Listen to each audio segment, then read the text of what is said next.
I always tell everybody, I don't go in there looking for the knockout. I go looking for the win. But if he get out of line, he's going to be the next one down. For Terence Crawford, he has definitely gone under the radar. 4-weight world champion, 41-0, 31 knockouts. A southpaw who's got IQ and speed and craft. I think it's a fabulously interesting matchup. It's going to be a great fight. The reason I have so much confidence is because I really believe that Bud Crawford doesn't fear Canelo Alvarez. A lot of his opponents... Terence Crawford erupts at Canelo during a fiery press conference, making it clear that while he intends to settle things strictly inside the ring, any sign of disrespect could make it personal. His sharp words reflect not only his intense focus and mental readiness, but also his unwavering confidence. Crawford sent a powerful message, his coming to win, and his not backing down. You a yeah, there is stuff. You a see you a you hold talking to let Aaron you a because you keep talking like you doing all that talking. That's how you doing all that talking. You can't say gotta come back. I come back. He don't talk, and you talking too much. This you want some attention? Some icon right here. This is gonna be legendary right here. Female ass. See y'all tuning in. This is a legendary old school fight. Get out some attention. Put the camera on him because that's what he's doing. Showing out like a female. Let him finish, bud. Go ahead, EJ. Yeah, all right. Greg Hackett has been outspoken about Terence Crawford's ability to defeat Canelo Alvarez, a belief rooted in Crawford's fearless mindset both in and out of the ring. Hackett emphasizes that Crawford never enters a fight with hesitation or fear, a trait that sets him apart in a division where many fighters freeze when facing a dominant force like Canelo. Is quick to clarify that Crawford's confidence isn't arrogance, but the result of years of discipline, hard-earned victories, and a rare adaptability. In Hackett's eyes, confidence is a fighter's most powerful weapon, and Crawford carries it like armor into every bout. Taking on Canelo, widely regarded as one of boxing's pound-for-pound elites, demands unwavering mental toughness. Hackett believes Crawford has it in abundance. For him, this isn't an uphill battle for Crawford, it's another stage for a proven champion to show he thrives when the stakes are highest. Canelo, they taking Crawford. You got people that was taking Crawford, they taking Canelo. Yeah. What do you make of it? It should be that way because we talking about a great fight here. We talking about two great athletes. So when it's like this, it's better for the betting. You know what I mean? All the people that like to bet, it's better for them. You know what I mean? Because nobody knows where the money going to land. The reason I have so much confidence in this fight, you know, thinking that it's going to be a great fight, the reason I have so much confidence because I really believe that Bud Crawford doesn't fear Canelo Alvarez. A lot of his opponents in the past were nervous and scared from the beginning.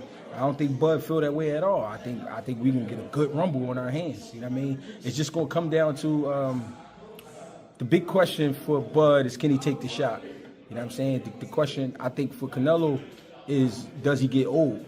I say that for a reason. Because he got a lot of fights, bro. I think he going on almost 70 fights. You know what I'm saying? Or he a little bit under 70. That's a lot of fights for current time. You know what I'm saying? And Bud got a lot of gas still left, but he's older as well. You know what I mean? A lot of people would like to give him shit for not being able to take a shot, or not that he didn't take the shot, but getting buzzed with some shots at lower weight classes. So it's like, how can he handle himself at 168 pounds? But you have to understand the physical to understand how. You know what I mean? I'm not about to get into all of that, but you know what I mean? I do understand he will be a lot more sturdy at 68. I mean, if you smart, you've seen it at 47 versus Adam Smith, one of boxing's most respected commentators, views a potential clash between Terence Crawford and Canelo Alvarez as a monumental step up for Crawford, but a winnable one. Smith highlights Crawford's elite boxing IQ, noting his remarkable ability to read opponents, adapt mid-fight, and exploit even the slightest openings with surgical precision. Speed, Smith adds, will be a key factor. While Canelo's defensive prowess is well known, his measured style can occasionally leave brief windows. The kind of sharp, quick-thinking fighter like Crawford is uniquely equipped to capitalize on Smith's eyes. The bout would likely go the distance, with Crawford's ring intelligence and adaptability giving him the edge on the scorecards. He envisions a tactical chess match, a 12-round battle where skill, discipline, and mental sharpness determine the outcome. Smith praises the potential fight as one of the most electrifying matchups in recent memory, predicting that both men would push each other to their absolute limits. A Crawford victory on points, he insists, is not a stretch, but rather a testament to how boxing continues to reward mastery over brute strength. September the 13th, it's billed as fight of the century. I do feel as though this one, for such an unbelievably good fight, the prospect of, it has gone under the radar a bit. We've spoken more about fights that are not even... No, but you back Ben, how much you spoke about No, that? I love that fight. Though. Yeah, but compared to these two guys... Yeah, but that's in Britain, that's prime time here, it's the football casuals. I think the problem with this fight is it is just a fabulous boxing matchup and one with all sorts of curiosity between two superstars. The Ring magazine's dedicated the entire magazine, but this is boxing, it's hardcore boxing. I think Canelo is known. I think Canelo, obviously the Mexican machismo that holds all the super middleweight titles, nearly 70-odd fights. He's been phenomenal. I think he's 35 now. But for Terence Crawford, he has definitely gone under the radar. 4-weight world champion, 41-0, 31 knockouts. A southpaw who's got IQ and speed and craft.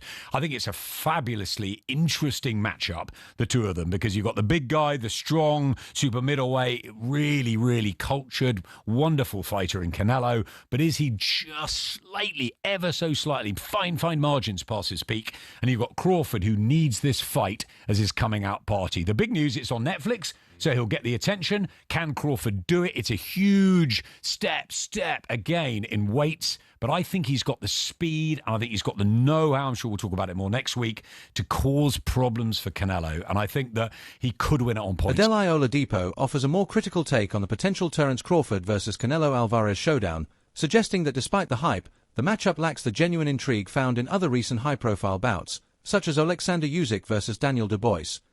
Oladipo argues that Crawford versus Canelo doesn't strike the same balance of competitiveness and suspense. One key issue, he notes, is the natural weight disparity, which tilts expectations heavily in Canelo's favor.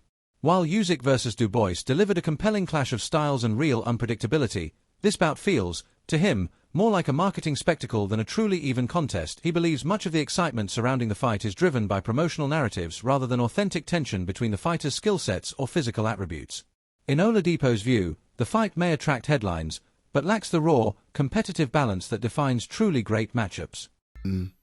Like, it's been billed as the biggest fight of the century. Some are saying the biggest fight of all time. Let's calm down, people. Let's breathe a little bit. It's a big fight. But it doesn't quite feel like those things. It doesn't feel like the biggest fight of the century. Like, this doesn't feel like, and maybe because I work these events, so it's slightly different, but this doesn't feel like Usyk Fury, for example. It doesn't feel like that at all. That felt like, oh my God, this is going to happen. Undisputed heavyweight title fight. Remember, this is an undisputed super middleweight title fight. It just feels a bit lacking of something. I can't believe that Max Kellerman is now part of this. And again, for nostalgia, we haven't got a Max Kellerman face-off. Like, how Canelo speaks great English now. How we haven't got that? Just to kind of give it a bit of spice, because Canelo, with his English, it's like he's only learnt the bad words. He does chat a lot of shit. So I almost feel like we should have done that. Maybe because it's on Netflix, it hasn't got a bit of a push from ESPN. Obviously, there's no DAZN stuff, obviously, because DAZN are not covering it. I feel like it's lacking something.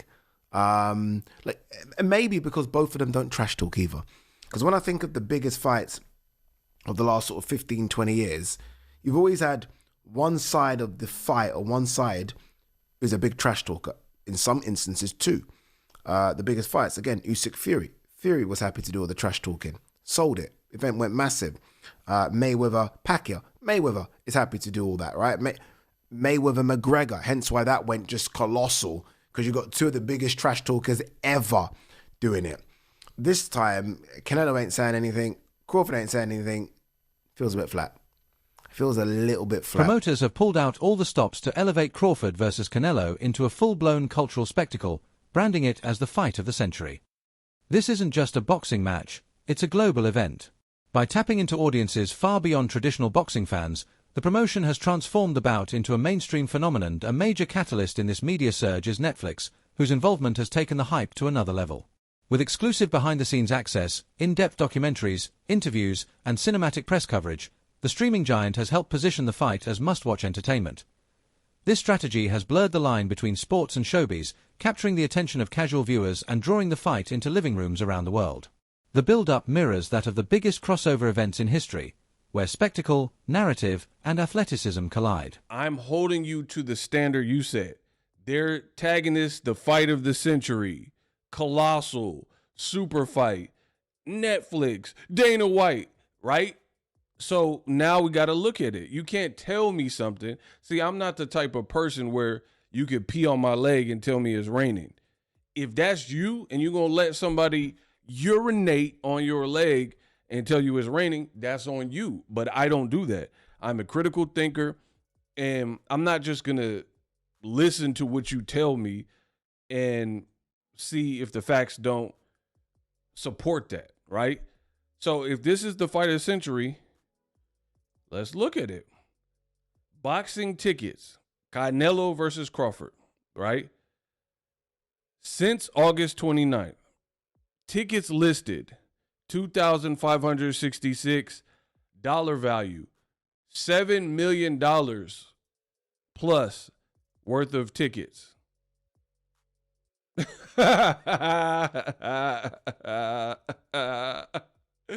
Hey, bro, $7 million worth of tickets. Veteran boxing analyst Ol Bernstein offers a candid assessment of the Crawford versus Canelo spectacle, arguing that despite the massive promotional effort, this isn't the fight boxing purists were truly hoping for. In his view, the demand for this matchup wasn't organic. Fans, he notes, were more interested in seeing Crawford face top contenders within his own weight class or watching Canelo square off against opponents more naturally suited to his division. While the fight looks appealing on paper, Bernstein believes it lacks the authentic rivalry or compelling backstory that turns a big bout into a truly must-see event. He acknowledges the success of the marketing machine behind the promotion, but suggests that the buzz is more manufactured than fueled by genuine fan anticipation. For Bernstein, this fight represents a growing trend in boxing, where spectacle often outweighs substance and promotional hype replaces the kind of authentic demand that once defined the sport's greatest showdowns. To have these two level of fighters meet, where does this rank at? I think it's one of those fights that, the interesting thing is, it wasn't as if every boxing fan said, boy, I can't wait to see Canelo fight Terence Crawford. In other words, it wasn't one of those fights.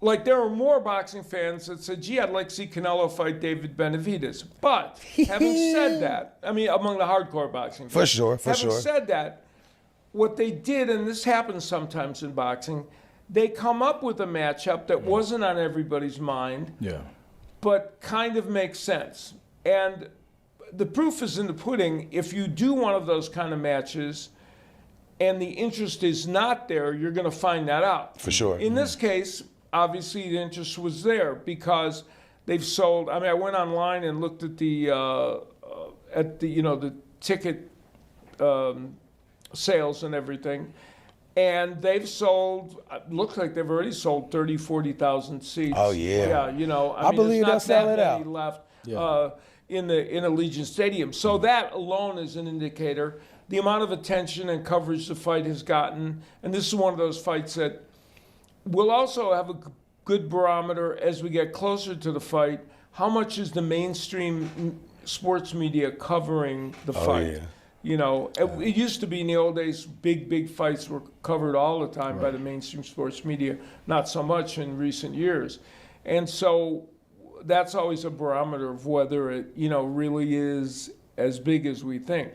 As far as the actual matchup is concerned, when it was originally announced, I thought they were going to have a hard sell in convincing people that Crawford could come up 2 weight classes and take on a 168-pounder because he already... A widely shared sentiment surrounding the Crawford versus Canelo matchup is that, while it's certain to draw a massive audience, it wasn't a fight the boxing world was actively demanding.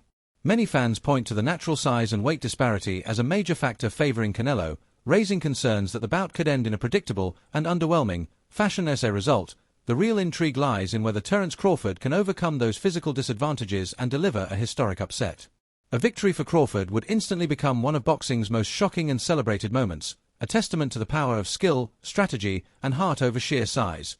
However, if Canelo dominates as expected, critics fear the fight will be dismissed as just another example of mismatched matchmaking, remembered more for its inevitability than its impact.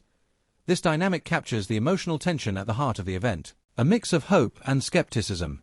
Fans want to believe in the magic of the underdog story, but they're wary of being let down by a result that feels predetermined. In the end, the fight's true drama rests on one question: Can Crawford defy the odds and prove that elite skill can transcend weight So many classes? tickets available for this fight because of that undercard. This promotion has been just, it's very interesting, man. Number one, there's no real reason for this fight to take place. Terence Crawford and Canelo. Nobody was asking for the fight. There's no natural connection between the two fighters. There's just two names that people think are on the top of a hypothetical list called the pound for pound list that many people act as if it's real. So they're two top pound for pound people, and they put them together and think this makes some big magic match. It may be a magic match once they get in the ring if Terence Crawford can overcome Canelo Alvarez. It's got a real potential for that. But what happens if the fight winds up just being what more than likely it'll be, which is Terence Crawford trying to get away from the bigger, stronger Canelo Alvarez? Because, again, he's jumping so many weight classes. That's the gimmick. That jumping the weight class is the gimmick that is supposed to be attracting people to this fight. Gimmicks are not gonna pull it. And you can't tell me of the people. Now, there's gonna be many people in the stadium. People go to the fight for sure. There are gonna be people out there for that event.